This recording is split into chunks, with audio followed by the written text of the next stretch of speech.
Hey, it's Greg here. Some people have been asking for this video for a long time, and sorry it took me so long to make it, but it's finally being made.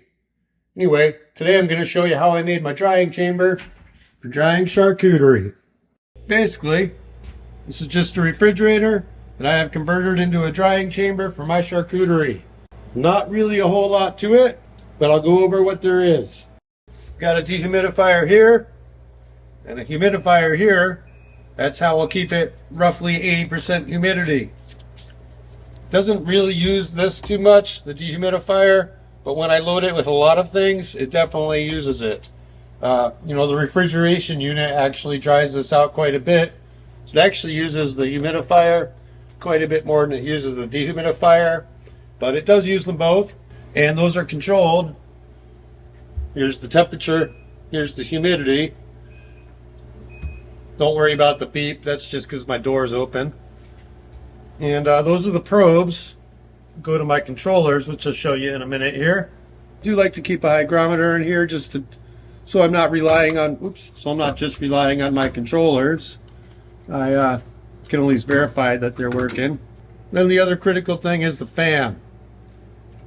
You can see here, this says turbo air. Turbo is not what we want in a drying chamber. We just want a steady airflow, but not a strong airflow. My first drying chamber was this unit here. Just a regular refrigerator with the freezer on top. Refrigerator on the bottom. And you can see, I just cut this piece out in between. And then I taped, this is basically the controller unit, the guts of the whole thing. Just taped that onto the back. That was right here on the bottom of this top of the refrigerator, bottom of the freezer kind of thing. And again, I had to replace the fan. Usually the fan that comes in these units is a little stronger than what we want in our dryer. So this is a smaller fan, but importantly, fan only turns on when the refrigerator turns on. And in the dryer, we want the fan to run continually, whether the refrigerator unit is running or not. So, got that wired in. Everything comes through a hole, which I did not permanently plug because every now and then you got to take these things out and wash them. That's pretty much how I made my first one. Like I said, I just cut this out. And then these cords, one is for the dehumidifier, one is for the humidifier. And they just come through that same hole. I'll show you how it all runs. So on this first one, I made it a little prettier. Put some Velcro on here just to hold my controllers in place. And this is an Inkbird humidity controller. This is an Inkbird temperature controller. And I just got everything plugged into a power strip, which again I velcroed on just to keep it all tidy. I do have a speed control for my fan. Not 100% necessary, but it is nice. A little more control. And that's kind of all the controls here, really. It's pretty basic. And then, yeah, I just have a piece of foil. Plug in the hole. Like I said, you don't want to plug it permanently because you do have to take these things out occasionally to clean them. So that's my original one. Let's look a little more in depth here at the current one. This here came with all the stickers. The old M3 turbo air. Like I said, we don't really want turbo air movement, so that's why I had to size down the fan.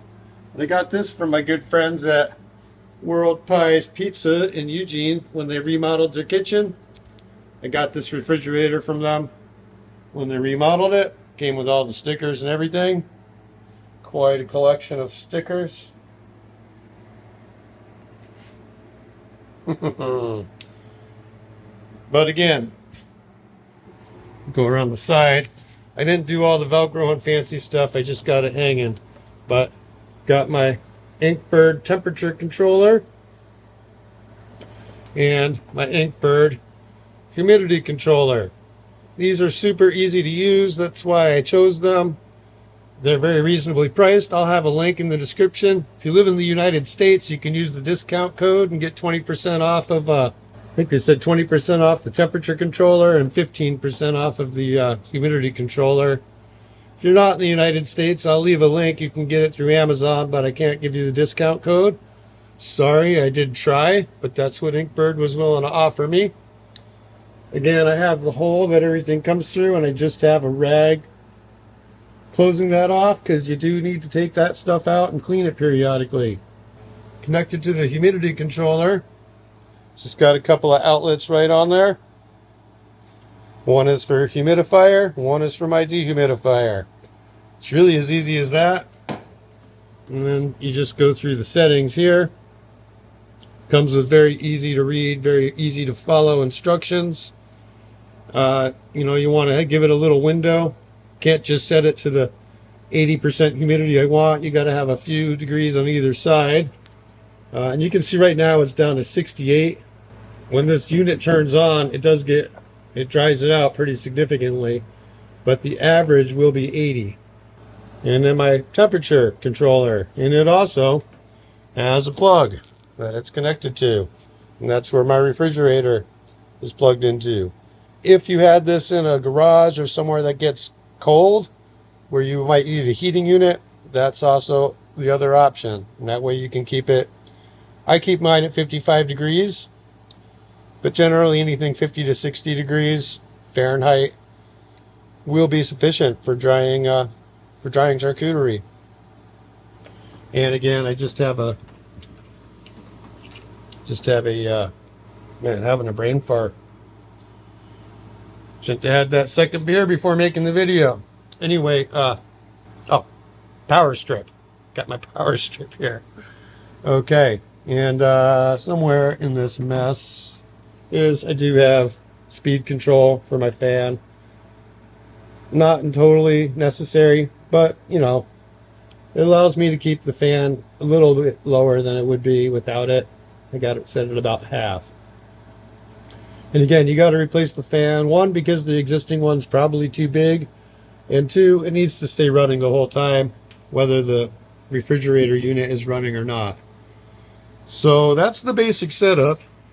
And then when we look inside, so right now I got a couple of, these are slow fermented salamis with no starter culture. I got a pancetta Tessa, or a flat pancetta. Got a couple of Lonzinos. And I got a couple of Culatello prosciuttos back here in the back. A couple of Culatello prosciuttos. And yeah, in here I just took this out, put the new fan in. And it's really as simple as that.